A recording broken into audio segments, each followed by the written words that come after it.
ونشهد أن سيدنا وسندنا وطبيبنا وطبيب قلوبنا ونور عيوننا محمدا عبد الله ورسوله الذي أرسله بالحق بشيرا ونذيرا وداعيا إلى الله بإذنه وسراجا منيرا.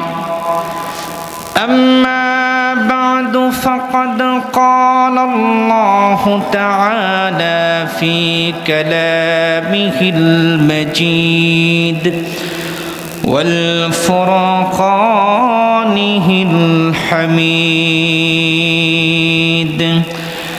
أعوذ بالله من الشيطان الرجيم. بسم الله الرحمن الرحيم. وأنفقوا في سبيل الله ولا تلقوا بأيديكم إلى التهلكة وأحسنوا إن الله يحب المحسنين. صدق الله العظيم وصدق رسوله النبي الحبيب الكريم ونحن على ذلك من الشاهدين والشاكرين والحمد لله رب العالمين. وقال تعالى في شان حبيبه ومحبوبه ومعشوقه مخبرا وآمرا: إن الله وملائكته يصلون على النبي يا أيها الذين آمنوا صلوا عليه وسلموا تسليما।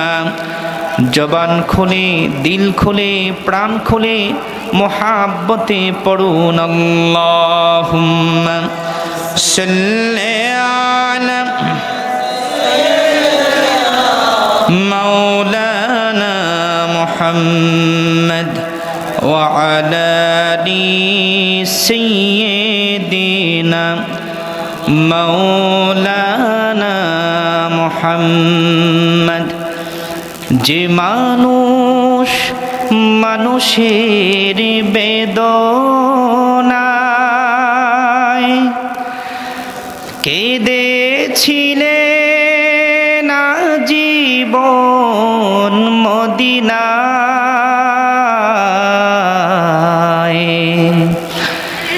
যে মানুষ মানুষের বেদনায় কেঁদেছিলেন জীবন মদিনায়, সেই মাটি সেই মানুষ যদি এত সুন্দর, সেই মাটি সেই মানুষ যদি এত সুন্দর, না জানি তাহলে তুমি কত সুন্দর, কত সুন্দর। আল্লাহুম্মা সাল্লি আলা مولانا محمد وعلى آل سيدنا مولانا محمد زیارت مدینہ کی دل میں ہے تمنا، ٹھیک ہے نا؟ زیارت مدینہ کی دل میں ہے تمنا، نہیں ہے میرے پاس سفر کا سمانا، اللہم صلی علی سیدنا مولانا محمد وعلی آل سیدنا مولانا محمد۔ مدینہ کی ہوا سے جنتی بو آتی ہے، مدینہ کی ہوا سے جنتی بو آتی ہے، خاک پاک مدینہ میں نور جنت چمکتی ہے، بلغ العلا بکمالہ کشف الدجا بجمالہ حسنت جمیع خصالہ صلو علیہ وآلہ۔ প্রিয় সুধী, রাত গভীর হতে চলেছে, ঠিক কিনা বলেন? রাত যত গভীর হয় আল্লাহর সাথে বান্দার সম্পর্ক তত গভীর হয়। সুবহান। চলুন আমাদের মালিকের সাথে আমাদের সম্পর্কটাকে আরেকটু বৃদ্ধি করে নেই জিকিরের মাধ্যমে। সকলে প্রাণ ভরে আমরা জিকির করব, লা ইলাহা ইল্লাল্লাহ, লা ইলাহা ইল্লাল্লাহ, লা ইলাহা ইল্লাল্লাহ, লা ইলাহা ইল্লাল্লাহ, লা ইলাহা ইল্লাল্লাহ, লা ইলাহা ইল্লাল্লাহ, লা ইলাহা ইল্লাল্লাহ, লা ইলাহা ইল্লাল্লাহ, লা ইলাহা ইল্লাল্লাহ। হাসবি রব্বি জাল্লাল্লাহ মা ফি কলবি গায়রুল্লাহ, হাসবি রব্বি জাল্লাল্লাহ মা ফি কলবি গায়রুল্লাহ। নূর মুহাম্মদ সাল্লাল্লাহ, নূর মুহাম্মদ সাল্লাল্লাহ, লা ইলাহা ইল্লাল্লাহ, লা ইলাহা ইল্লাল্লাহ, লা ইলাহা ইল্লাল্লাহ। আল্লাহ আল্লাহ বলো বন্দে, আল্লাহ আল্লাহ বলো, আল্লাহ আল্লাহ বলো বন্দে, আল্লাহ আল্লাহ বলো, আল্লাহ আল্লাহ করতে ہوئے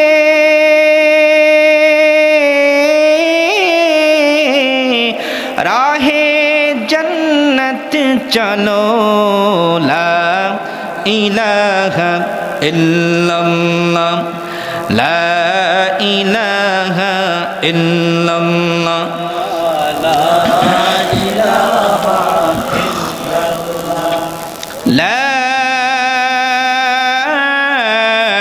ইলাহা ইল্লাল্লাহু মুহাম্মাদুর রাসূলুল্লাহ সাল্লাল্লাহু আলাইহি ওয়াসাল্লাম।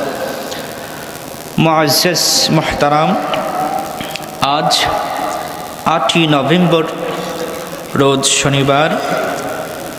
আজকে ঐতিহ্যধন্য আমার প্রিয় জন্মভূমি সুজলা সুফলা শস্য শ্যামলা নয়নী ভিরাম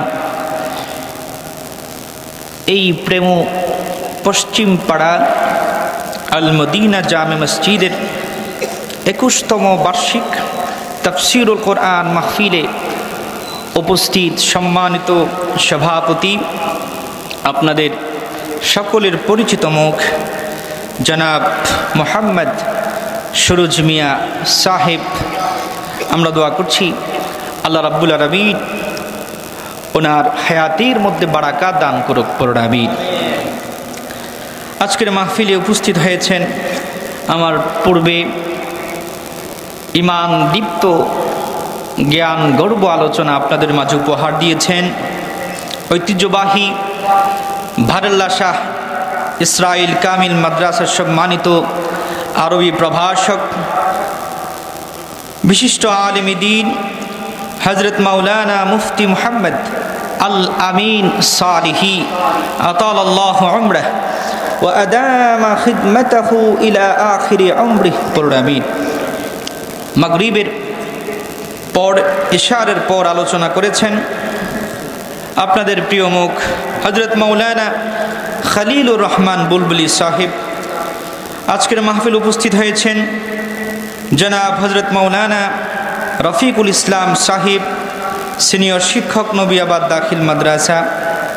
আজকের মাহফিল উপস্থিত হয়েছেন জনাব হযরত মাওলানা আবু বকর সিদ্দিক, ইমাম ও খতিব প্রেমতিতপুর জামে মসজিদ।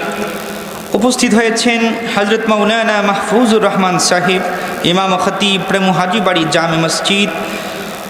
উপস্থিত হয়েছেন হযরত মাওলানা সুলতান আহমদ সাহেব, ইমাম ও খতিব মনঘাটা জামে মসজিদ। উপস্থিত সম্মানিত মুরব্বিনে কারাম, মুরব্বিনে আজম, যুবক ভেড়া, ছোট ছোট মাসুম বাচ্চারা, পর্দার আড়ালে শ্রবণরত আমার পর্দানিশীল মা ও বোনেরা, সকলকে জানাচ্ছি আন্তরিক মোবারক। সবটুকুন শুকরিয়া কার জন্যে? আওয়াজ ছেড়ে বলতে হবে, কার জন্যে?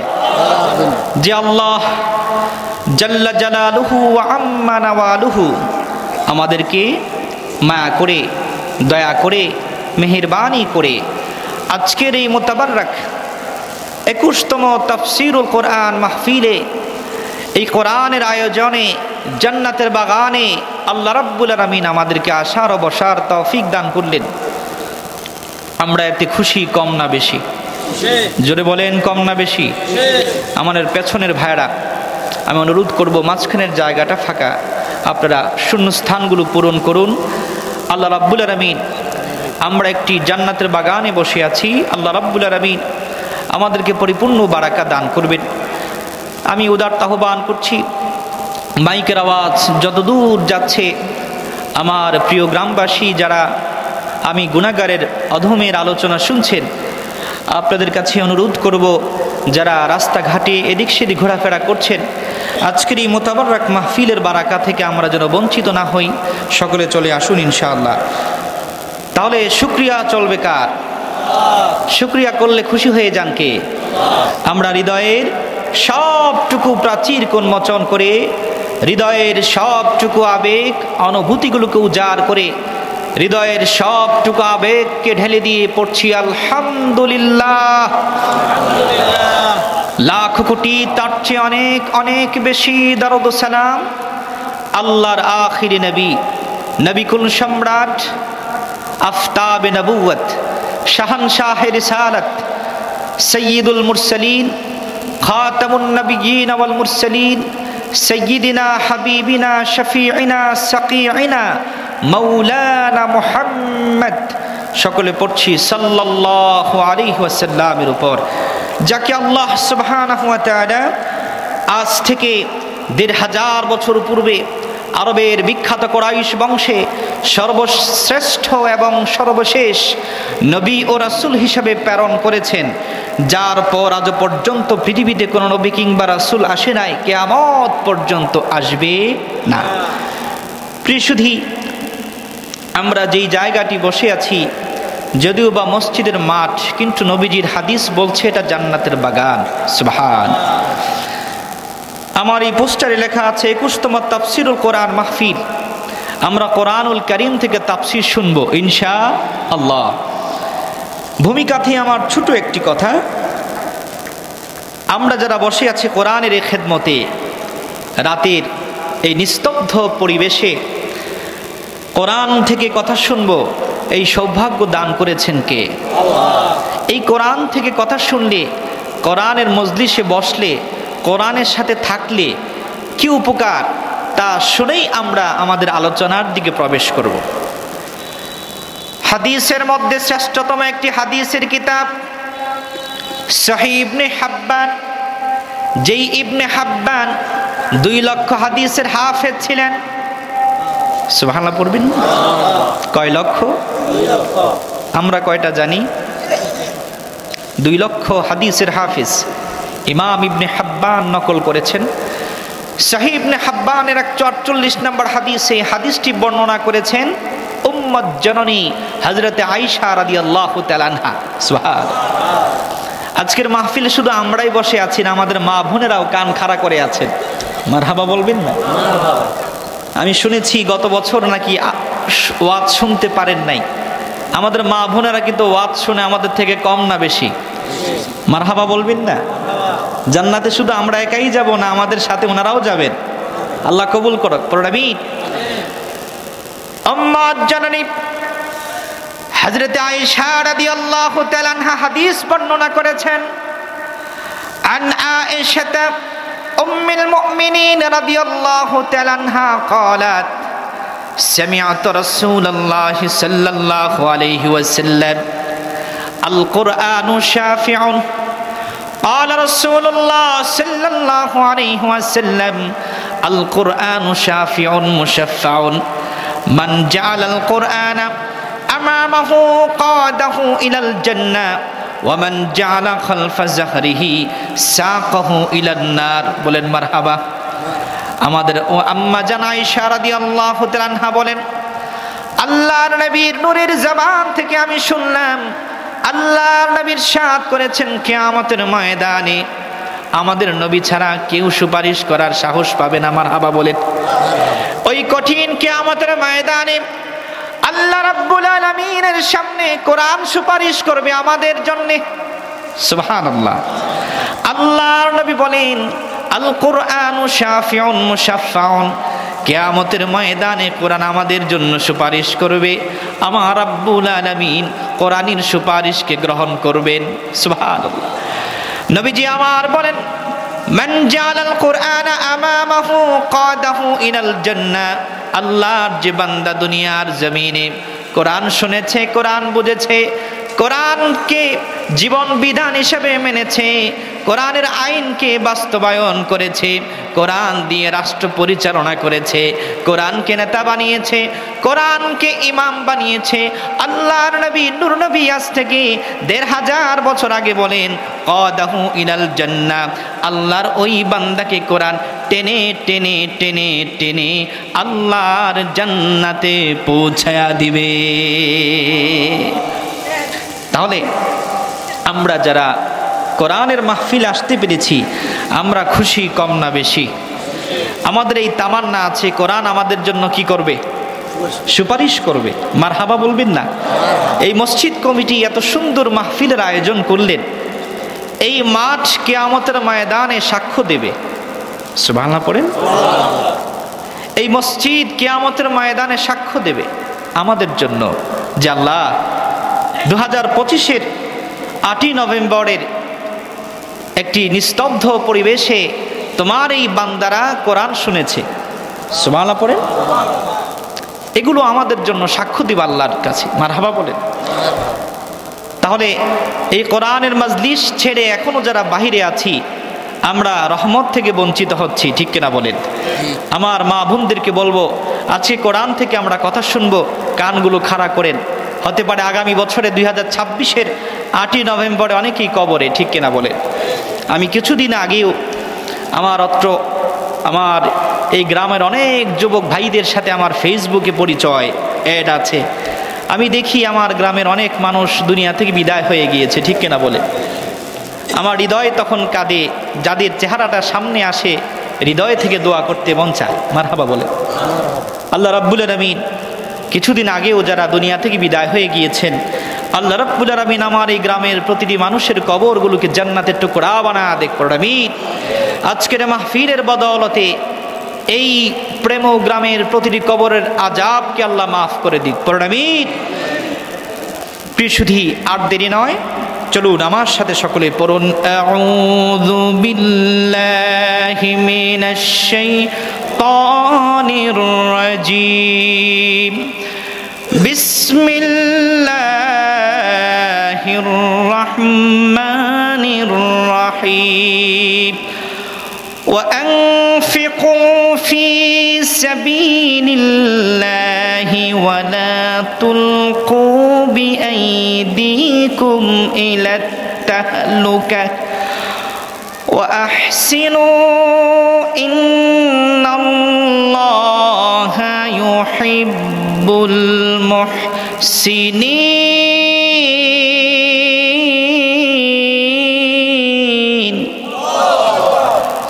সাদাকাল্লাহুল আযীম ওয়া সাদাকা রাসূলুহুন নবিয়ুল হাবিবুল কারীম ওয়া নাহনু আলা যালিকা মিনাশ শাহিদিন ওয়াশ শাকিরিন ওয়ালহামদুলিল্লাহি রাব্বিল আলামিন।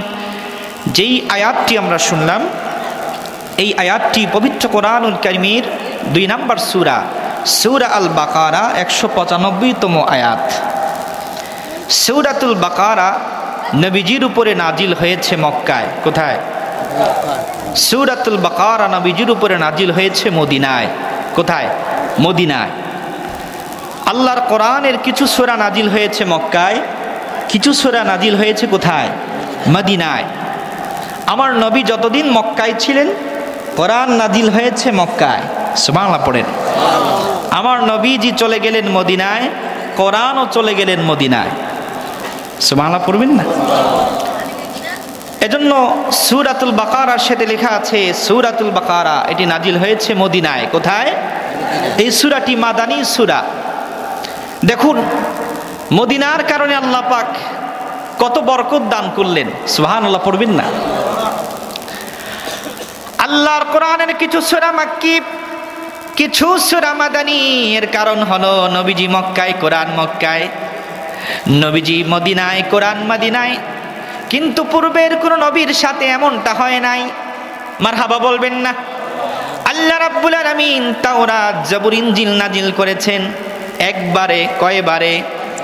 কিন্তু আল্লাহ কোরআন নাজিল করেছেন 23 বছর বয়স, 23 বছরে। মারহাবা বলেন।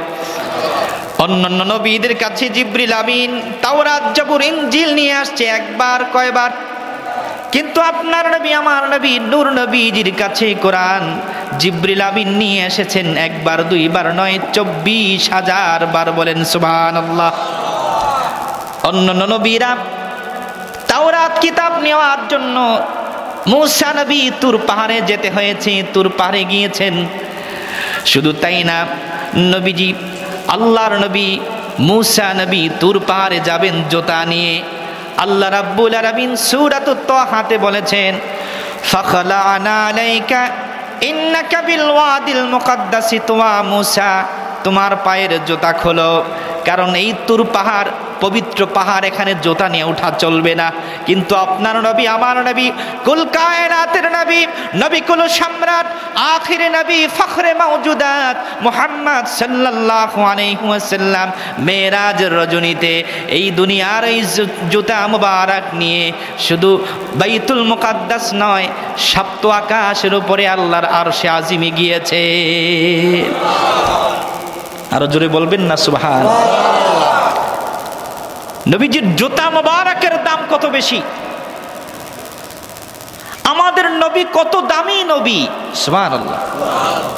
আমার নবীর জুতা মুবারকের দাম কত বেশি। সহিহ বুখারীর বর্ণনা, 2223 নম্বর হাদিসের বর্ণনা। ইমাম বুখারী রাহমাতুল্লাহ আলাইহি হাদিস সংকলন করেছেন, নবীজির জুতা মুবারকের দাম কত বেশি। আল্লাহর নবীকে এক ইহুদির ছেলে ভালোবাসতো। সুবহানাল্লাহ পড়েন। কার ছেলে? ইহুদির ছেলে নবীজিকে ভালোবাসতো। ইহুদির ছেলে মসজিদ নববীতে যেত, এখনো মুসলমান হয় নাই। আল্লাহর নবী সাল্লাল্লাহু আলাইহি সাল্লাম যখন মসজিদ নববীতে ঢুকতেন, নবীজির জুতা মোবারকটা নিয়ে ইহুদির ছেলেটা বগলের মধ্যে ভিতরে ঢুকায়া মসজিদের সামনে নবীজির চেহারার সামনে বসে থাকতেন। আরো জোরে বলবেন না সুবহানাল্লাহ। আল্লাহর নবী রহমতের নবী একদিন, 2 দিন, 3 দিন ওই ছেলেটাকে দেখছেন না। আল্লাহর নবী সাহাবায়ে কেরামদেরকে পাঠালেন, সাহাবীরা যাও যাও যাও ইহুদির ছেলের বাড়িতে যাও, গিয়ে দেখো তার কি অবস্থা, কেন আসে না। সাহাবায়ে কেরাম খবর দিলেন, ইয়া রাসূলুল্লাহ, ইয়া হাবিবাল্লাহ, সেই ছেলেটা অসুস্থ, তার জন্য আপনার দরবারে আসতে পারেন না। আল্লাহর নবী কিছুক্ষণ পরে মাথাটা নিচু করলেন, নিচু করে সাহাবায়ে কেরামদের সামনে দিয়ে দৌড় শুরু করলেন ওই যুবকের বাড়িতে। নবীজির সাহাবায়ে কেরাম বর্ণনা করেন, আল্লাহর নবী এমন ভাবে যুবকের বাড়িতে হাঁটছেন, আমরা নবীজি হাঁটছেন, আমরা দৌড়াচ্ছি, তারপর নবীজির সাথে আমরা পারছি না। সুবহানাল্লাহ। আল্লাহর নবী ইহুদির বাড়িতে গেলেন, গিয়ে দেখলেন ইহুদির ছেলেটা, যেই ছেলেটা নবীজির জুতা মুবারককে ভালোবাসতো, নবীজির জুতা মুবারককে বগলের মধ্যে ধরে রাখতো। আল্লাহর নবী রাহমাতুল লিল আলামিন ইহুদির ছেলেটার মাথার মধ্যে বসলেন, বসে চেহারার দিকে তাকায় দেখলেন আর বেশিক্ষণ দেরি নয়, কিছুক্ষণ পর দুনিয়া থেকে সে চলে যাবে। আল্লাহর নবী রাহমাতুল লিল আলামিন ওই ছেলেটার বাবার দিকে তাকালেন একবার, ছেলেটার দিকে তাকালেন একবার, ওই ছেলেটাও নবীজির চেহারার দিকে তাকায় আছেন। বাবাটা হঠাৎ করে ডেকে বললেন, ও ছেলে আমার, আর দেরি করো না, আপনি আবাল কাসেম, তুমি আল্লাহর নবীর হাতে হাত রেখে মুসলমান হয়ে যাও। যুবকটা নবীজির দিকে তাকায়া বললেন, হাতি ইয়াদাক উবায়ুকা ইয়া রাসূলুল্লাহ, ওগো আল্লাহর নবী, আপনার হাত মোবারকটা বাড়িয়ে দেন, আমি আপনার হাতে হাত রেখে ঈমান আনবো। বলেন সুবহানাল্লাহ। যুবকটা ঈমান আনল। ঈমান আনার পরে কিছুক্ষণ পর দুনিয়া থেকে বিদায় হয়ে আল্লাহর জান্নাতে চলে গেল। নবীজি সাহাবায়ে কেরামদেরকে বললেন, ও সাহাবীরা, জানো জানো। নবীজি আকাশের দিকে তাকায়া বললেন, আলহামদুলিল্লাহ আনকাযাহু মিনান নার। ও সাহাবীরা, সাহাবীরা, আমি আল্লাহর প্রশংসা করি, যেই আল্লাহ এই যুবককে জাহান্নামের আগুন থেকে বাঁচায়া দিয়েছেন। বলেন সুবহানাল্লাহ। আল্লাহর নবী বললেন, সাহাবীরা, জানো জানো আল্লাহ রাব্বুল আলামিন আমাকে কেন এখানে পাঠিয়েছেন? ও সাহাবীরা, শোনো শোনো শোনো, এই সাহাবী, এই যুবক আমাকে ভালোবাসতো, কিন্তু ইহুদি ছিল। এই যুবকটা আমাকে শুধু ভালোবাসতো না, আমার জুতা মুবারককে বুকের মধ্যে ধরে রাখতো। তার জন্য আল্লাহ জিবরিলকে পাঠায় আমাকে বলেছেন, ও হাবিব, আমার দোস্ত আমার, আপনি যান যান যান, যেই যুবকটা আপনার জুতা মুবারককে ভালোবাসে, আমিও সেই যুবকটাকে ভালোবাসি। সুবহানাল্লাহ। ও নবী আমার, হাবিব আমার, যান যান যান, দেরি করবেন না, কিছুক্ষণ পর তার মৃত্যু হয়ে যাবে। আমি আল্লাহ তাআলা চাই আপনার জুতা মুবারকের খেদমতের কারণে, আমি চাই সেই ইহুদির বাচ্চাটা ঈমান এনে আমার জান্নাতে প্রবেশ করুক। সুবহানাল্লাহ। ও নবী আমার, যান যান যান, আপনি ইহুদির ছেলেটার কাছে যান, যেই ছেলেটা আপনার জুতা মুবারককে ভালোবাসছে। এই জুতা মুবারকের বদৌলতে আমি আল্লাহ তার জন্য আমার 8 জান্নাতকে ওয়াজিব করে দিলাম। আমাদের নবী, রহমতের নবী, কত দামি নবী। আমরা সেই নবীর উম্মত হয়ে খুশি কম না বেশি? তাহলে সূরা ইদিকুম ইলা তাহলুকা, হাবিব আপনি পৃথিবীর বাসীকে আমার ঘোষণাটা দিন, তারা যেন আমি আল্লাহর পথে বেশি করে ব্যয় করে। সুবহানাল্লাহ। ওয়ালা তুলকু বিআইদিকুম ইলা তাহলুকা, তারা যেন নিজেকে ধ্বংসের দিকে না বাড়িয়ে দেয়। ওয়া আহসিনু, ইন্নাল্লাহা ইউহিব্বুল মুহসিনিন, তারা যেন একে অপরের প্রতি অনুগ্রহ করে। আর আপনি জানিয়ে দেন ইন্নাল্লাহা ইউহিব্বুল মুহসিনিন, আল্লাহ ইহসানকারীকে, অনুগ্রহকারীকে অনেক বেশি ভালোবাসেন। সুবহানাল্লাহ। এজন্য আজকে আমরা আলোচনা শুনবো আল্লাহ যাদেরকে ভালোবাসেন তাদের মধ্যে একদল হলো মুহসিনিন। কারা বলেন? মুহসিনিন, যারা মানুষের প্রতি ইহসান করে, দয়া করে, মায়া করে, অনুগ্রহ করে, সেটাকে বলা হয় ইহসান। আর যারা ইহসান করে তাদেরকে বলা হয় মুহসিনিন। বলেন সুবহানাল্লাহ। আমরা যারা আল্লাহর বান্দা, আল্লাহর বান্দাদের মধ্যে তিন প্রকারের বান্দা। কয় প্রকার? কয় প্রকার? এক প্রকার হলো মুসলিমিন, দুই প্রকার হলো মুমিনিন, তিন নাম্বার হলো মুহসিনিন। সুবহানাল্লাহ পড়ে। কয় প্রকার হলো? তিন প্রকার। আমরা কেউ মুসলিমিন, কেউ মুমিনিন, কিন্তু মুহসিনিনদের কাতারে আমরা অনেকেই যেতে পারি নাই। আমরা আজকে এই মাহফিল থেকে মুহসিনিন হয়ে বাড়ি যাব। রাজি আছি তো ইনশাআল্লাহ? কারা কারা রাজি আছি দুটো হাত তুলে আল্লাহকে দেখাই। নারায়ে তাকবীর, নারায়ে রিসালাত। আজকের মাহফিলকে আল্লাহ কবুল করুক, পড়ুন আমিন। সহিহ মুসলিম 1 নাম্বার হাদিস। কয় নাম্বার? সহিহ বুখারীতেও হাদিসটি এসেছে। হাদিসটি বর্ণনা করেছেন হযরত ওমর ইবনুল খাত্তাব রাদিয়াল্লাহু তাআলা। সেই ওমর ইবনুল খাত্তাবের নাম আমরা সকলে জানি কি জানি না? জানি। এই হাদিসের রাবি তিনি, যেই ওমর ইবনুল খাত্তাব রাদিয়াল্লাহু তাআলা ইসলামের জন্য এত খিদমত করেছেন, ওমরকে আল্লাহ এত ভালোবাসতেন, এত তাবাজ্জু দান করেছেন আল্লাহ। ওমর যেই পথে হাঁটতো ওই পথে শয়তানও হাঁটতো না। সুবহানাল্লাহ। আল্লাহ রাব্বুল আলামিন ওমরকে এত কবুল করেছেন, ওমরের আয়াত, ওমরের পক্ষে আল্লাহ কোরআনুল কারীমে একটা নয়, দুইটা নয়, 23টি আয়াত নাজিল করেছেন। সুবহানাল্লাহ। হযরত ওমর ইবনুল খাত্তাব হাদিসটি বর্ণনা করেছেন। এই হাদিসের একটি নাম আছে হাদিসে জিবরিল। কি নাম? হাদিসে জিবরিল। এই হাদিসে জিবরিলে ফেরেশতা জিবরিল আলাইহিস সালাতু ওয়াস সালাম মানুষের সুরতে আল্লাহর নবীর কাছে এসেছেন। এসে 3টি প্রশ্ন করেছেন। কয়টি?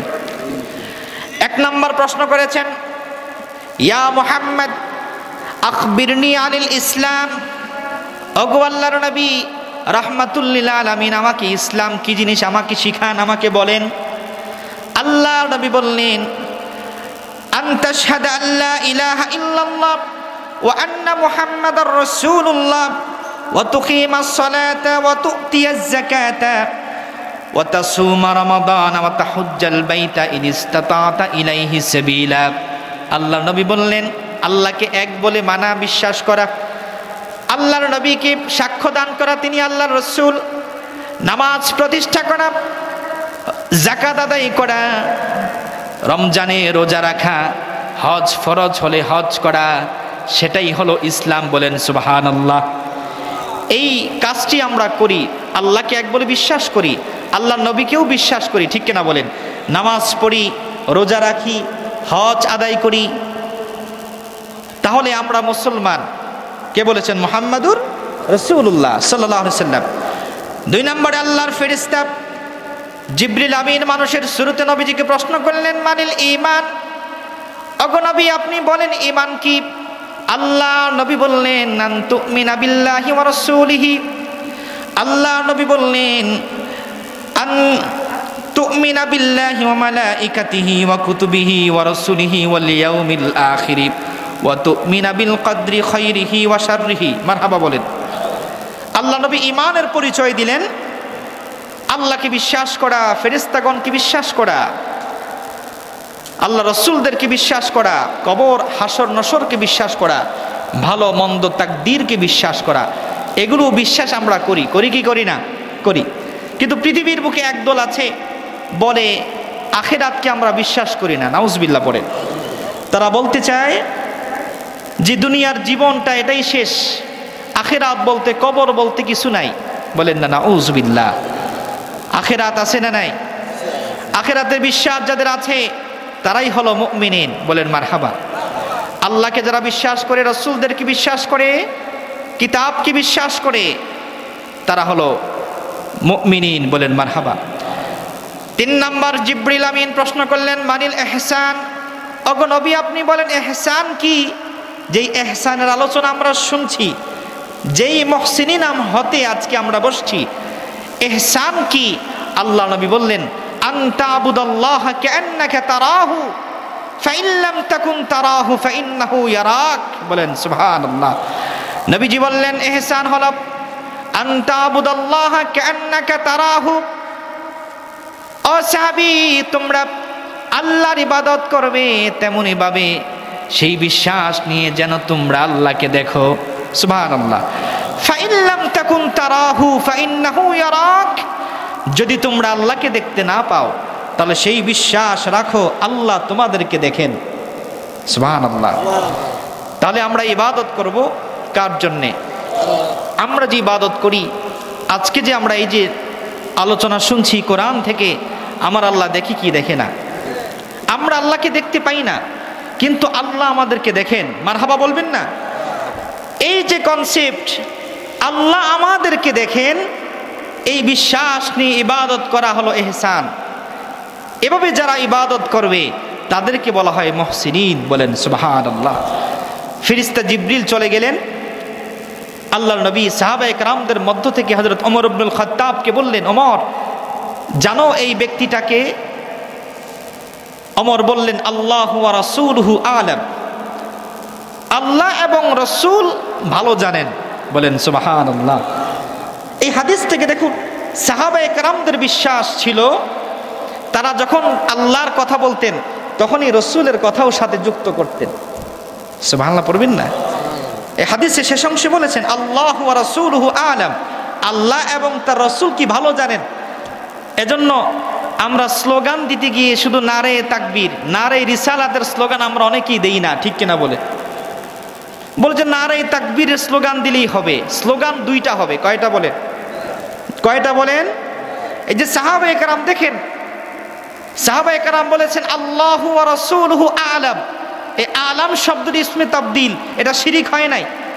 আল্লাহও বেশি জানেন, অধিক জানেন, রাসূলও অধিক জানেন, একই শব্দ, একই লফজ। আল্লাহ, সাহাবায়ে কেরাম আল্লাহর শানেও ব্যবহার করেছেন, রাসূলুল্লাহর শানেও ব্যবহার করেছেন। সুবহানাল্লাহ পড়বেন না? এজন্য আমরা স্লোগান দিব শুধুই নারে তাকবীর না নারে রিসালাত সহকারে। এটা যেন না হয়। আমাদের অনেক জায়গায় বলা হয় নারে রিসালাতের স্লোগান দেওয়া যাবে না। নাউজুবিল্লাহ পড়বেন না? দেখবেন অনেক জায়গায় পোস্টারে লেখা নাই নারে রিসালাত, আপনাদের পোস্টারেও নাই। এই যে নাই, শুধু আছে নারে তাকবীর আল্লাহু আকবার, শেষ। এই যে দেখেন পোস্টারে নাই। রাসূলকে ছাড়া ইসলাম পাবেন কিভাবে? রাসূলকে ছাড়া কি ইসলাম পাওয়া সম্ভব? দিন ইসলাম জিন্দাবাদ, দিন ইসলাম জিন্দাবাদ। নবী তো এই পোস্টারের শুরুতে দেখেন নাই নারে তাকবীর আল্লাহু আকবার আছে, কিন্তু নারে রিসালাত নাই। দেখেন নাই কেন নাই? যারা ছাপাইছে ওইখানে মনে হয় কেউ বসে আছে যে রিসালাতের স্লোগান দেওয়া যাবে না। নাউজুবিল্লাহ পড়বেন না? আছে। দেখুন আকীদা এমন এক জিনিস, আপনি কিয়ামত পর্যন্ত নামাজ পড়তে পারবেন, কিন্তু এই বিশ্বাস যদি থাকে যে রিসালাতের স্লোগান দেওয়া যাবে না, এই নামাজের 2 আনার দাম নাই। ঠিক কিনা বলেন? নাই। যারা সৌদি আরবে গিয়েছেন, আল্লাহর নবীর যারা রওজা জিয়ারত করেছেন, তারা দেখবেন আল্লাহর নবী যে রওজা মুবারকের সামনে একটা আয়াত লেখা আছে। কি আয়াত লেখা আছে? একটা আয়াত লেখা আছে আরবি ক্যালিগ্রাফি দিয়ে। আল্লাহ রাব্বুল আলামিন তার হাবিবের শানে বলেছেন, সাহাবায়ে কেরামদেরকে আদব শিক্ষা দিয়েছেন, লা তারফাউ আসওয়াতাকুম ফাওকা সাউতিন নবী ওয়া লা তাজহারু লাহু বিল কওলি কাজহরি বাযিকুম বা'দ আন তাহবাতা আমালুকুম ওয়া আনতুম লা তাশউরুন। আল্লাহর নবীর সামনে কিছু বেদুইন এসে নবীজির সামনে বেয়াদবি করে ডাকাডাকি করছিল। আল্লাহ রাব্বুল আলামিন বরদাস্ত করলেন না, ওই তাদের বিরুদ্ধে আয়াত নাজিল করলেন। আল্লাহ রাব্বুল আলামিন সাহাবায়ে কেরামদেরকে বললেন, সাবধান সাবধান, আমার নবীর সামনে বেয়াদবিমূলক শব্দ দিয়ে ডাকাডাকি করা যাবে না। আল্লাহু আকবার। যদি আমার নবীকে ইয়া মুহাম্মদ বলে এরা ডাকতেছিল আমার নবীকে, আমরা একজন আরেকজন মানুষকে যেভাবে ডাকি আমার নবীকে কি ওইভাবে ডাকা যাবে? ডাকা যাবে কি ওইভাবে? আমার নবীর তাজিম সম্মান আমাদের হৃদয়ে থাকতে হবে। রাসূলুল্লাহ সাল্লাল্লাহু আলাইহি ওয়াসাল্লামের কিভাবে নবীজিকে ডাকতে হবে সেটাও আমাদেরকে শিক্ষা দিয়েছেন কে? জোরে বলেন, আল্লাহ আমাদেরকে শিক্ষা দিয়েছেন। এজন্য সাহাবায়ে কেরাম যারা বেদুইন ছিল তারা নবীজির সামনে বেয়াদবিমূলক শব্দ উল্লেখ করছিল, আমার নবী কষ্ট পাচ্ছিলেন। আল্লাহ রাব্বুল আলামিন আয়াত নাজিল করলেন, সাহাবীরা আমার নবীকে এভাবে ডেকে কষ্ট দিও না, আনতাহবাতা আমালুকুম, আমি আল্লাহ তোমাদের আমলগুলোকে নষ্ট করে দেব। নাউজুবিল্লাহ পড়েন। তাহলে আল্লাহর নবীর সাহাবায়ে কেরামে হাদিসে জিবরিলের শেষ অংশে ওমর ইবনুল খাত্তাব বললেন, আল্লাহু ওয়া রাসূলুহু আলাম, আল্লাহ এবং রাসূল কি জানেন? অধিক জানেন। তাহলে সাহাবায়ে কেরাম আল্লাহর নাম উল্লেখ করলেন, রাসূলের নামকেও সাথে কি করলেন?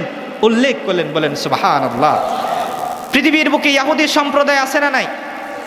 ইহুদিদের আল্লাহ, ওদের খোদা কয়জন? একজন। ওরাও কিন্তু আল্লাহকে এক মানে। কি মানে? এক মানে। খ্রিস্টানদের মধ্য থেকে যারা মূল খ্রিস্টান, ওল্ড টেস্টামেন্ট নিউ টেস্টামেন্ট অনুসারে তারাও আল্লাহকে এক মানে। কিন্তু ইহুদি খ্রিস্টানদের মধ্যে আর আমাদের মধ্যে দ্বন্দ্ব কি নিয়ে? রাসূল নিয়ে। কি নিয়ে বলেন? তারা ঈসা নবীকে নবী মানে, আমরা মুহাম্মদ সাল্লাল্লাহু আলাইহি সাল্লামকে নবী মানি। তাহলে যারা বাংলাদেশে আল্লাহর স্লোগান শুধু দিতে চায়, নবীর স্লোগান দিতে চায় না, তাহলে ইহুদিদের সাথে আপনাদের পার্থক্য কোথায়? রাসূল নিয়ে। তাহলে তো নবীজির স্লোগান তো বেশি বেশি দেওয়া উচিত, ঠিক কিনা বলেন? বন্ধুরা আমার, বাবাজিরা আমার, আল্লাহ রাব্বুল আলামিন ঈমানের স্লোগান কি দিয়েছেন দেখেন। পবিত্র কোরআনুল কারীমের সূরা তাগাবুনের 4 নম্বর আয়াতে বলেন, ফাআমিনু বিল্লাহি ওয়া রাসূলিহি ওয়ান নূরিল্লাযী আনজালনা ওয়াল্লাহু বিমা তা'মালুনা খাবীর। আল্লাহ রাব্বুল আলামিন ঈমানের জন্য কি করতে হবে আল্লাহ বলেছেন, ফাআমিনু বিল্লাহি ওয়া রাসূলিহি, তোমরা আমি আল্লাহর প্রতি ঈমান আনো এবং আমার রাসূলের প্রতি ঈমান আনো। সুবহানাল্লাহ। আল্লাহ কি শুধু নিজের প্রতি ঈমান আনতে বলছেন, না সাথে নবীজির কথাও বলছেন? তাহলে আমরা কি শুধু আল্লাহ আল্লাহর জিকিরে করব, না নবীজির নামও উল্লেখ সাথে করব? ঠিক কিনা বলেন?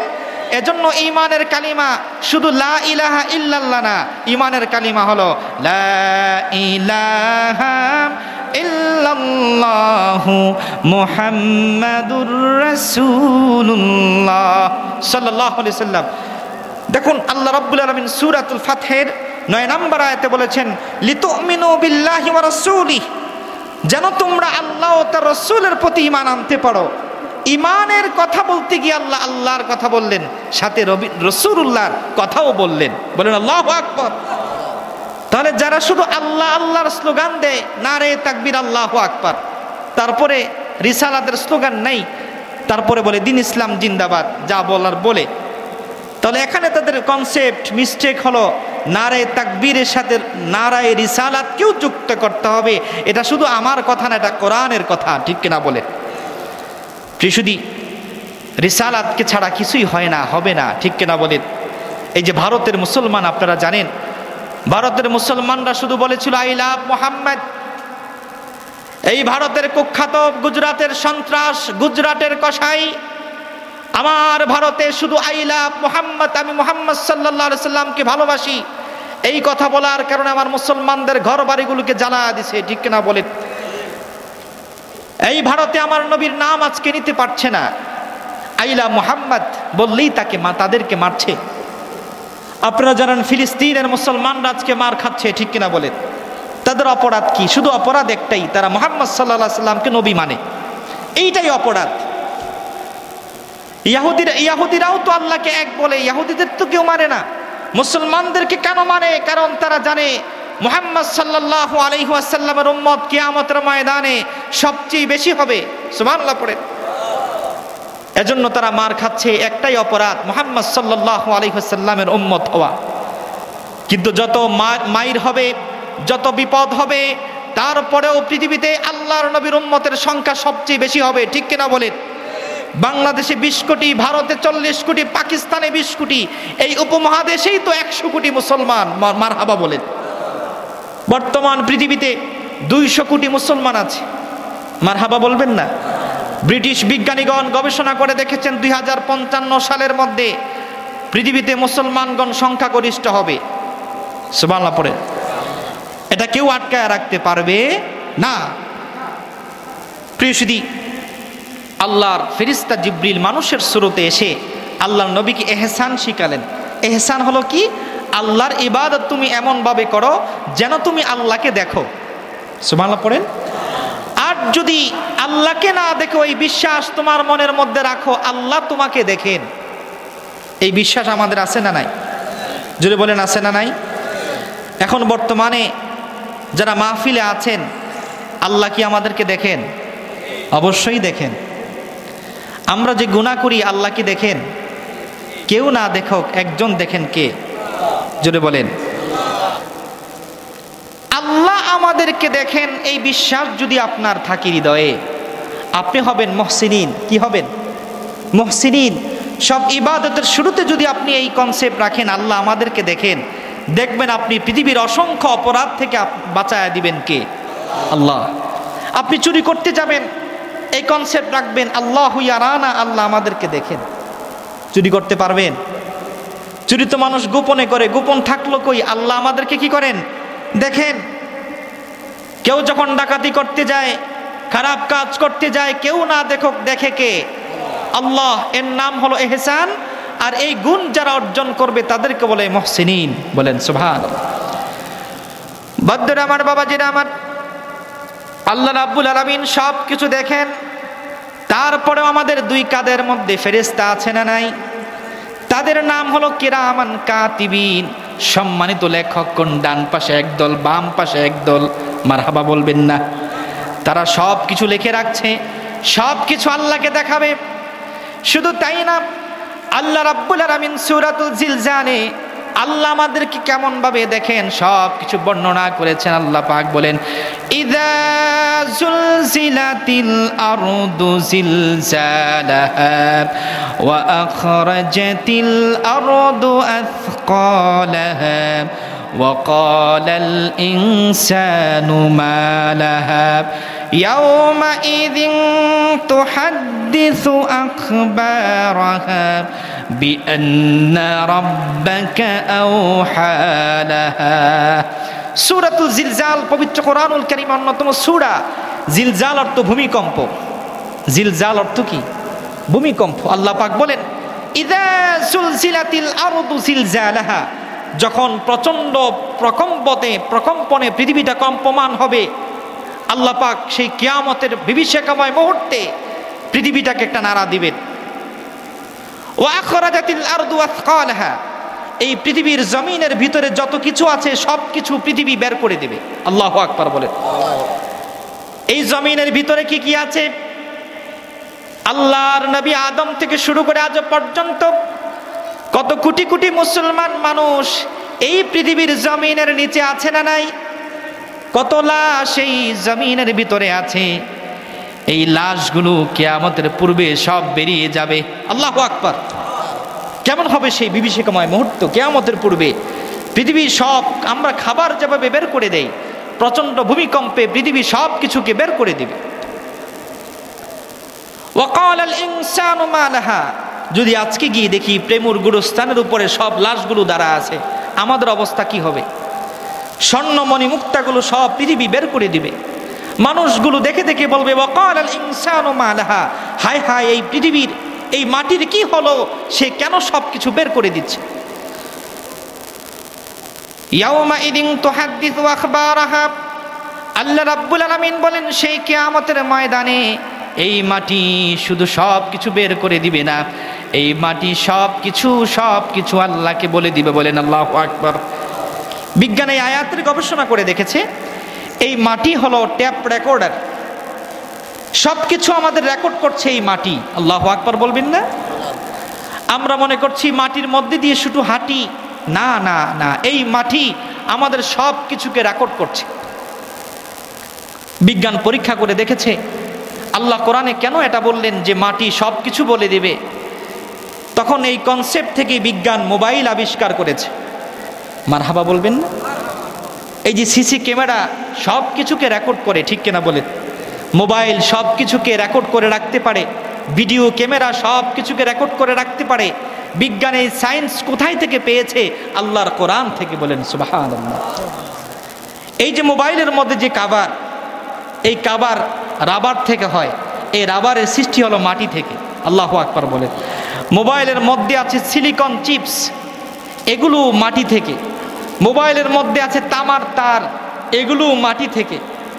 এই মোবাইল যদি সব কিছু, ক্যামেরা যদি সব কিছুকে রেকর্ড করতে পারে, সব কিছুর উপাদান হলো মাটি থেকে, তাহলে এই মাটি কি আমাদের সব রেকর্ড করতে পারবে না? সব কিছুকে রেকর্ড করছে। কিয়ামতের ময়দানে সব কিছুকে আল্লাহকে বলে দেবে। এজন্য আল্লাহ বলেছেন, ওয়ালা তামশি ফিল আরদি মারহা, সাবধান, এই জমিনের উপরে গর্ব অহংকার করে হেঁটো না, কারণ কিছুদিন পরেই মাটি তোমাকে গিলে ফেলবে। ঠিক কিনা বলেন? এজন্যই তো আমরা কবরস্থানে গিয়ে মাটিতে কবর দেওয়ার সময় দোয়া পড়ি, মিনহা খালাকনাকুম ওয়া ফিহা নুঈদুকুম ওয়া মিনহা নুখরিজুকুম তারাতান উখরা। এই মাটি আমাদের সবচেয়ে বেশি আপন হবে একদিন। ঠিক কিনা বলেন? ওই নূহ নবীর সময় যারা মারা গিয়েছে, এখন পর্যন্ত কত শত শত বছর পরে এই কবরের মধ্যে, মাটির মধ্যে ঘুমায় আছে। আল্লাহ নবী আমাদের থেকে বিদায় নিয়েছেন 1500 বছর। এই 1500 বছর পর্যন্ত কত মানুষ কবরে চলে গিয়েছে। এই দুনিয়ার সামান্য সময়ের জন্য আমাদের কত আয়োজন, ঠিক কিনা বলেন? কিন্তু এই কবরের জন্য আমাদের কোনো আয়োজন নাই, কোনো প্রস্তুতি নাই। ঠিক কিনা? যদি যারা প্রবাসী আছেন, এয়ারপোর্টে সময় যদি দেওয়া হয় সকাল 6টায়, কয়টায় দেখবেন এই বান্দা 3টা বাজে উপস্থিত সেখানে। ঠিক কিনা বলে? এর আগের রাতে ঘুম নাই, কারণ এয়ারপোর্টে বিমান ফ্লাই করবে, টিকিট কয়টায়? সকাল 6টা। কিন্তু আমার মালিক যে আপনাকে ফজরের সময় ডাকলেন, আসসালাতু খায়রুম মিনান নাওম, আপনি কোথায় ছিলেন? ওই প্রবাসে যাবেন, আপনার এত তারা, এই টিকিট, এত চেক, এত প্রস্তুতি, সব কিছুকে, লাকিজগুলোকে সুন্দর করে বন্ডিং করে 1 সপ্তাহ আগেই। ঠিক কিনা? আমার প্রবাস ভাইরা যারা বাড়িতে আসবেন, কত প্রস্তুতি আছে না নাই? মার জন্য কি কিনতে হবে, বিবির জন্য কি কিনতে হবে, ছেলেটার জন্য কি কিনতে হবে, মেয়েটার জন্য কি কিনতে হবে, কত প্রস্তুতি, কতজনে লাকিজগুলো গুছায়া দেয়, কত সুন্দর করে বান্ডিং আছে না নাই? কিন্তু কিছুদিন পরে যে আপনার 3.5 হাত কবর আপনার জন্য হাতছানি দিয়ে ডাকছে, ওই কবরের জন্য আমাদের কোনো প্রস্তুতি নাই। ঠিক কিনা বলে? কোনো প্রস্তুতি নাই। এই যে আজকের মাহফিল, এই মাহফিল তো মসজিদ কমিটির একান্ত মাহফিল নয়, এটা আয়োজক। কিন্তু এই সমাজের মানুষগুলোর জন্য এই মাহফিল প্রতি বছর হবে ইনশাআল্লাহ। আমাদের এই মসজিদ কমিটি অক্লান্ত পরিশ্রম করে মাহফিলের আয়োজন করছে। যেই বক্তাই আসুক না কেন, সকলেই তো কোরআন থেকে কথা বলবে। ঠিক কিনা বলে? আপনাদেরকে কবরের কথা শোনাবে, আপনাদেরকে প্রস্তুতি নিতে বলবে, কারণ কিছুদিন পরেই কিন্তু আপনি আমি সকলেই চলে যেতে হবে। ঠিক কিনা বলে? আজকে 2024 সাল, কিন্তু 2124 সাল পৃথিবীতে যখন হবে, এখানে যারা আছি আমরা, বর্তমান পৃথিবীতে যারা আছে, কেউ থাকবে না, সকলেই ঠিকানা হয়ে যাবে কবর। ঠিক কিনা বলে? এজন্য বাবাজিরা আমার, ইবাদত করতে হবে এই নিয়তে। আল্লাহ আমাদেরকে দেখেন, মারহাবা বলেন। আপনি যখন এই কনসেপ্ট নিয়ে ইবাদত করবেন, খুশি হয়ে যাবেন কে? আল্লাহ রাব্বুল আলামিন প্রতিটি ইবাদতকে কবুল করবেন। এই বিশ্বাস নিয়ে এখন থেকে আমরা নামাজে দাঁড়াবো। আমরা আল্লাহকে দেখি বা না দেখি, কিন্তু আল্লাহ আমাদেরকে দেখেন। সুবহানাল্লাহ। কিন্তু আপনি যদি মুহসিনিন হতে পারেন, তাহলে আপনিও আল্লাহকে দেখার সৌভাগ্য অর্জন করবেন। বলেন মারহাবা। তবে সেটা দুনিয়ায় না, সেটা জান্নাতে। মারহাবা বলবেন না? আমরা আল্লাহকে দেখতে চাই, চাই কি চাই না? চাই। তবে দুনিয়াতে আমরা দেখতে পারবো না, দেখব কোথায়? আল্লাহর জান্নাতে। বলেন সুবহানাল্লাহ। দুনিয়ায় কেন আমরা আল্লাহকে দেখি না, কেন দেখব না? কারণ হলো এই চোখের যেই পাওয়ার, সেই পাওয়ার আল্লাহর নূরকে সহ্য করতে পারবে না। আমাদের যে বডি স্ট্রাকচার, একটু যদি সূর্য যদি একটু বেশি তাপ হয়, আমরা কি মাঠে চলতে পারি? ঘর থেকে বের হতে পারি না। যারা আরবে থাকেন তারা বুঝবেন, এসি ছাড়া আরবের রাস্তায় চলা খুব মুশকিল, ঠিক কিনা বলেন? তাহলে দুনিয়ার সেই সূর্যের তাপ আমরা সহ্য করতে পারি না, কারণ আমাদের যে বডি স্কিন এটা সহ্য করতে পারে না। লাইটের পাওয়ার যদি বেশি হয় আপনি তাকাইতে পারবেন না। দিনের 11টা বাজে সূর্যের দিকে তাকায় আমরা থাকতে পারবো না, চোখের এই পাওয়ার এটা সহ্য করতে পারবে না। কিন্তু আল্লাহ যখন আমাদেরকে জান্নাত দিবেন, আল্লাহ আমাদের বডি স্ট্রাকচারকে পরিবর্তন করে ইউসুফ নবীর মতো সুন্দর বানায় দিবেন। যদি বলবেন না সুবহানাল্লাহ। আপনার বডিটা হয়ে যাবে জান্নাতীদের বডি, চোখ হয়ে যাবে জান্নাতীদের মতো। সুবহানাল্লাহ। সেদিন সেই বডি স্ট্রাকচার পরিবর্তন হয়ে আমরা আল্লাহকে দেখব। আল্লাহু আকবার বলেন। তার জন্য লাগবে না এক আমল, লাগবে ওই ইহসানওয়ালা বান্দা হওয়া লাগবে, মুহসিনিন হতে হবে, ইবাদত করতে হবে এমন ভাবে আল্লাহকে যেন আমরা দেখি। বলেন সুবহানাল্লাহ। যদি আমরা আল্লাহকে দেখতে না পাই, আল্লাহ আমাদেরকে দেখেন, এই কনসেপ্ট আমাদের মনে রাখা লাগবে, ঠিক কিনা বলেন? যে কোনো বিপদে আপনি যখন এই কনসেপ্ট রাখবেন, দুনিয়ার কেউ আপনাকে দেখে না, কেউ আপনার সাথে নাই, আছেন কে? জোরে বলেন। একজন পয়গাম্বর, তিনার নাম হযরত ইউনূস আলাইহিস সালাতু ওয়াস সালাম, ঠিক কিনা বলেন? হযরত ইউনূস আলাইহিস সালাতু ওয়াস সালাম আল্লাহর এমন একজন পয়গাম্বর, একজন নবী, সমুদ্রের অতল গভীরে সিজদা দিয়েছিলেন একজন নবী। কয়জন? সেই নবীর নাম হলো হযরত ইউনূস আলাইহিস সালাতু ওয়াস সালাম। আল্লাহর নবী ইউনূস আলাইহিস সালাতু ওয়াস সালাম মাছের পেটে চলে গিয়েছেন, এই গল্প আপনারা সকলেই জানেন, ঠিক কিনা বলেন? সমুদ্রের মাছ ওনাকে খেয়ে ফেলেছিল। হযরত ইউনূস আলাইহিস সালাতু ওয়াস সালাম সমুদ্রের গভীরে আল্লাহকে সিজদা দিয়েছেন। মারহাবা বলেন। আল্লাহকে সিজদা দেওয়ার পরে সমুদ্রের গভীরে কেউ নাই, কেউ ইউনূস নবীকে দেখে না, একজন দেখে। তিনি কে? জোরে বলেন, তিনি কে? কেউ ইউনূস নবীকে দেখে না, একজন দেখে, তিনি আল্লাহ। ওই সমুদ্রের গভীরে হযরত ইউনূস আলাইহিস সালাতু ওয়াস সালাম আল্লাহকে ডাকলেন। সুবহানাল্লাহ। আল্লাহ রাব্বুল আলামিন সূরাতুল আম্বিয়ার 87 নম্বর আয়াতে বলেন, ফানাদা ফিজ যুলুমাতি আল্লা ইলাহা ইল্লা আনতা সুবহানাকা ইন্নী কুনতু মিনাজ জালিমিন। সুবহানাল্লাহ। সমুদ্রের অতল গভীরে তিনি এই তাসবিহটা পড়লেন, লা ইলাহা ইল্লা আনতা সুবহানাকা ইন্নী কুনতু মিনাজ জালিমিন। আমরাও যখন বিপদে পড়ি এই তাসবিহটা পড়ি, ঠিক কিনা বলেন? শুধু আমরা না, ভারতীয় মহাসাগরে একজন নাবিক তিনি বললেন, হিন্দুরা তারাও যখন বিপদে পড়ে যায়, কিসের দেব দেবী, সবাই আল্লাহ আল্লাহ জপতে থাকে। আল্লাহু আকবার। হযরত ইউনূস আলাইহিস সালাতু ওয়াস সালাম মাছের পেটে, আবার রাতের অন্ধকার, আবার তিনি সমুদ্রের গভীরের অন্ধকার। কয়টা অন্ধকার? ওই সমুদ্রের অন্ধকারে কেউ দেখে না, একজন দেখে। তিনি কে? জোরে বলেন, তিনি কে?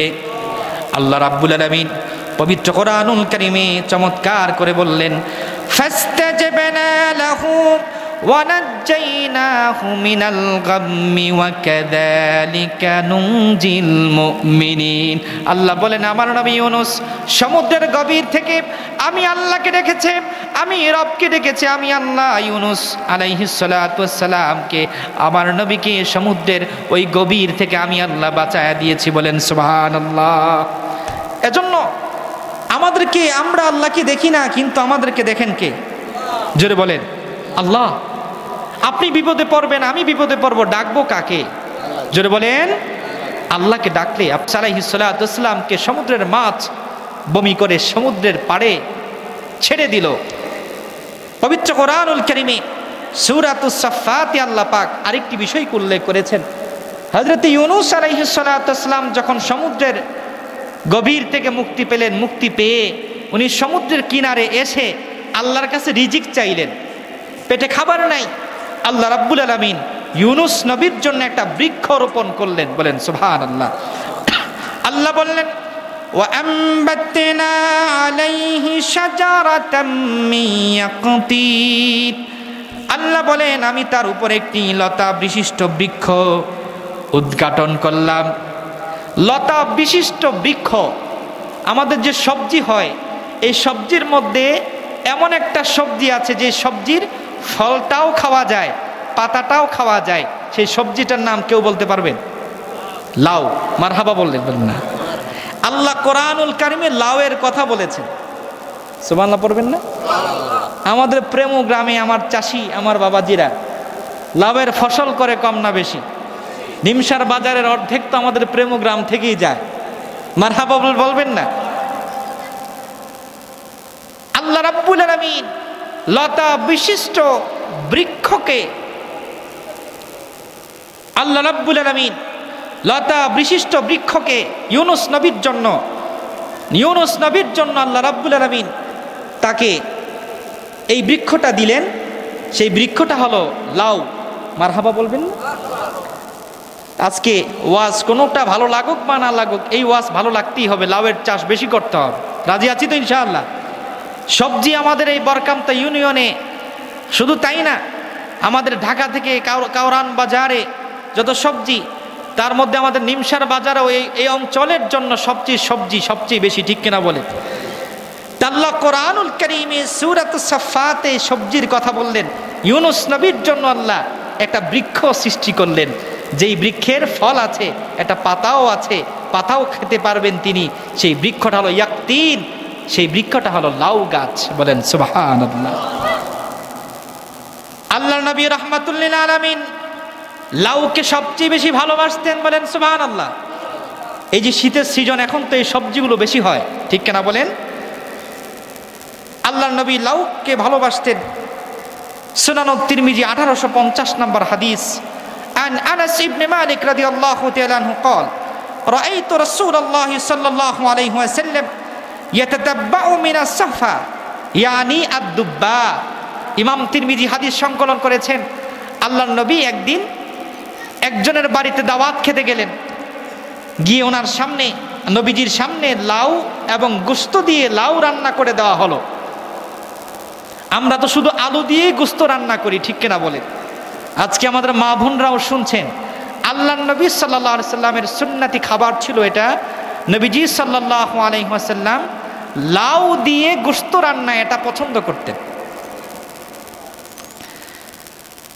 নবীজি সাল্লাল্লাহু আলাইহি সাল্লামের সাহাবী বললেন, আল্লাহর নবীর সামনে একটি খাবারের প্লেট এনে দেওয়া হলো, যেই খাবারের মধ্যে গোশত রান্না করা হয়েছে লাউ দিয়ে।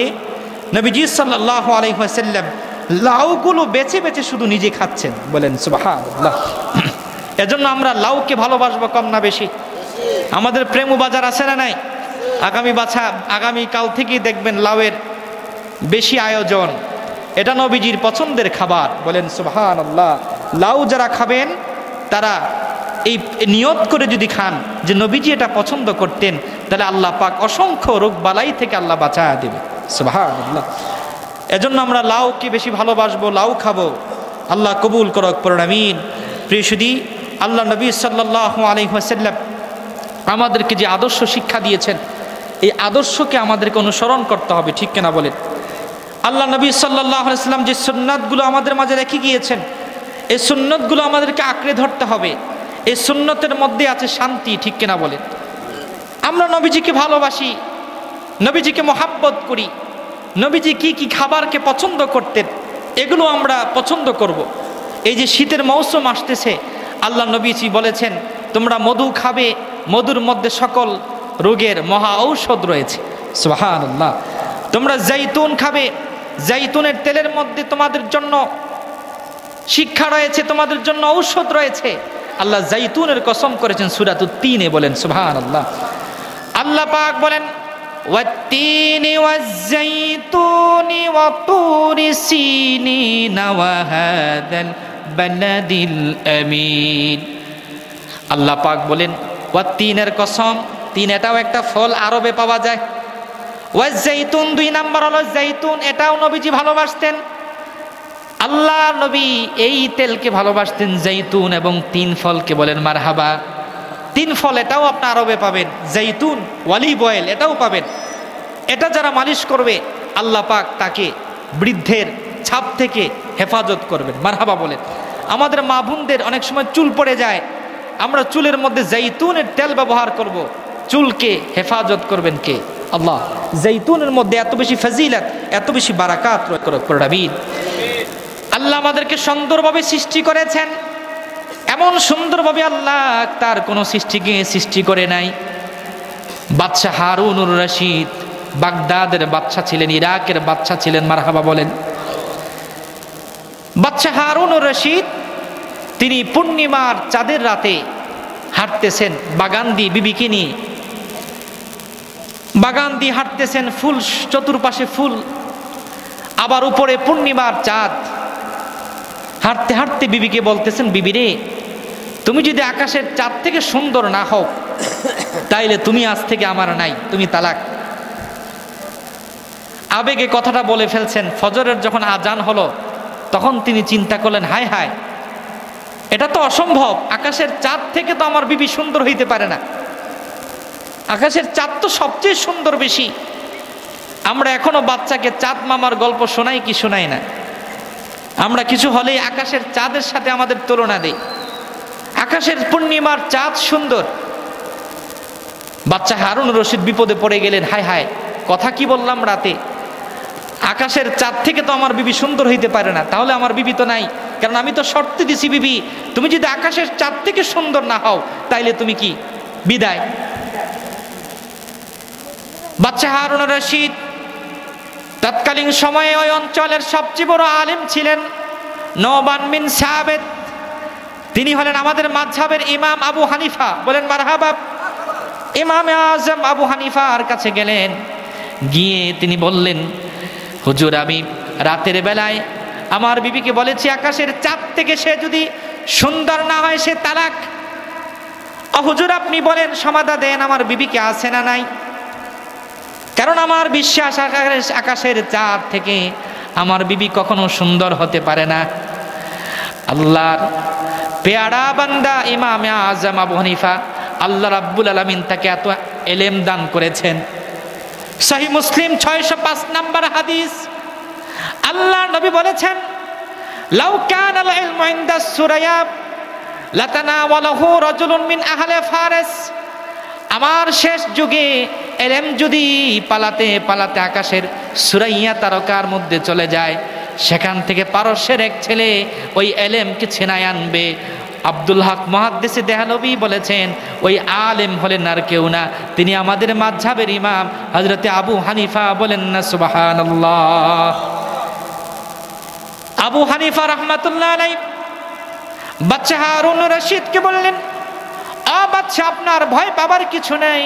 তিনি কোরআনুল কারীম থেকে সূরাতুত তিনের এই আয়াতটি তিনি শোনায় দিলেন, লাকাদ খালাকানাল ইনসানা ফি আহসানি তাকওয়িম। ওরে বাদশা হারুনুর রশিদ, আপনি চলে যান, আপনার বিবি তালাক হয় নাই। আল্লাহ রাব্বুল আলামিন পবিত্র কোরআনুল কারীমে সূরাতুত তিনের 4 নম্বর আয়াতে বলেছেন, আল্লাহ পাক মানুষকে সৃষ্টি করেছেন আকাশের চাঁদ থেকে বড় সুন্দর করে। বলেন না সুবহানাল্লাহ। তাহলে আপনি আমি আমাকে আল্লাহ যেভাবেই বানিয়েছেন, আমাদেরকে সুন্দর করে বানিয়েছেন কে? জোরে বলেন আল্লাহ।